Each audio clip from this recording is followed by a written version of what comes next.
हमारा अगला पॉइंट है 7 पॉइंट नंबर। इसमें जो पाठ्यचर्या है यह जीवन या व्यक्तित्व के प्रत्येक पहलू को प्रभावित करती है, जबकि सिलेबस जो है यह संपूर्ण विषय के विशेष ज्ञान एवं कौशल को प्रभावित करता है।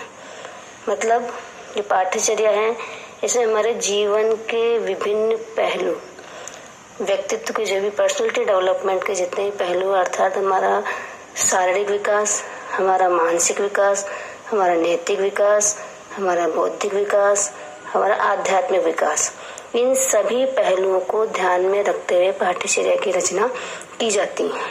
जबकि सिलेबस में ये ध्यान नहीं रखा जाता। इसमें केवल संपूर्ण जो विषय होता है उस पर ही ध्यान दिया जाता है, उस विषय में क्या ज्ञान दिया जाना है और उसमें कौन कौन से कौशलों का विकास करना है उस विषय से संबंधित, इसी को ध्यान में रखते हुए और पाठ्यक्रम या सिलेबस बनाया जाता है, तैयार किया जाता है।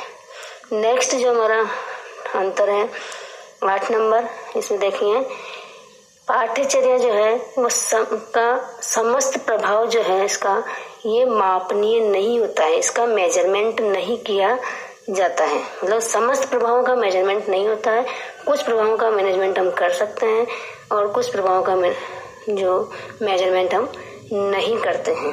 जैसे कि कुछ प्रभाव ऐसे हैं जैसे जो पुस्तकीय ज्ञान से दिया गया है उसका हम मूल्यांकन अंतिम वर्ष सत्र के अंत में उसका मूल्यांकन कर सकते हैं, लेकिन उसी के साथ साथ जैसे उसका फिजिकल डेवलपमेंट किया जा रहा है, उसके अंदर जिस प्रकार से संगीत, नृत्य, कला का उसमें विकास किया जा रहा है, खेल कूद, उसमें नैतिकता के भावों का विकास किया जा रहा है, आध्यात्मिकता से व्यक्ति को, बालक को जोड़ा जा रहा है, तो इन सभी का इसमें मापन नहीं संभव होता है। कुछ का मापन संभव और कुछ का मापन संभव नहीं है। जबकि जो सिलेबस तैयार किया जाता है उसमें उसकी जो भी अचीवमेंट है उसको वो मापनीय होता है, उसका मापन संभव है।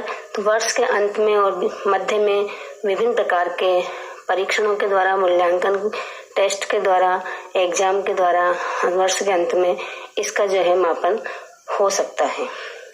नेक्स्ट है हमारा नवा डिफरेंट, उसको हम देखते हैं कि जो कैरिकुलम है वह लिखित भी हो सकता है, मौखिक भी होता है, पुस्तकीय ज्ञान पर आधारित भी होता है और व्यावहारिक ज्ञान पर आधारित भी होता है। करिकुलम के अंतर्गत इन सभी को सम्मिलित किया जाता है। जैसे कि विभिन्न कुछ ज्ञान को हम इसमें लिखित रूप में रखते हैं, कुछ ज्ञान ऐसा है जैसे कि केवल व्यक्ति बोलकर ही अभिव्यक्त करता है, उसे भी यहाँ सम्मिलित स्थान दिया जाता है। इसके अलावा जितना भी पुस्तकीय ज्ञान है जो कि एक सिलेबस से संबंधित होता है वो भी यहाँ रखा जाता है। और केवल सैद्धांतिक ज्ञान ही नहीं, बालक के व्यवहारिक ज्ञान पर भी बल दिया जाता है, उसे भी करिकुलम में सम्मिलित किया जाता है। जबकि जो सिलेबस होता है इसके अंदर केवल पुस्तकीय ज्ञान, बुकिश नॉलेज और थ्योरेटिकल सैद्धांतिक जो ज्ञान है वही रखा जाता है, उसी पर ही विशेष ध्यान दिया जाता है। क्योंकि इसका मुख्य उद्देश्य जो होता है सिलेबस का वो होता है सिलेबस पूरा होने के बाद उसका मूल्यांकन करना और मूल्यांकन के बाद उससे संबंधित अंकों का निर्धारण करना, बालक को अंक प्रदान करना। नेक्स्ट इसी संदर्भ में आगे हम देखते हैं हमारा 10वां पॉइंट, विद्यालय द्वारा समस्त परिचालित क्रियाओं इसके अंतर्गत सम्मिलित होती हैं।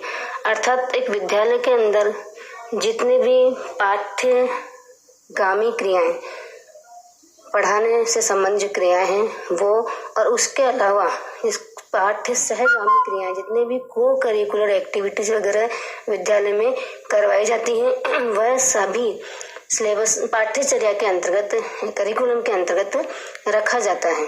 जबकि सिलेबस के अंतर्गत केवल ये औपचारिक रूप में जो कक्ष में जो शिक्षण होता है वही इसके अंतर्गत सम्मिलित होता है। अर्थात जो पाठ्यगामी क्रियाएं जो कक्ष में करवाई जाती हैं वही इसके अंतर्गत रखी जाती हैं।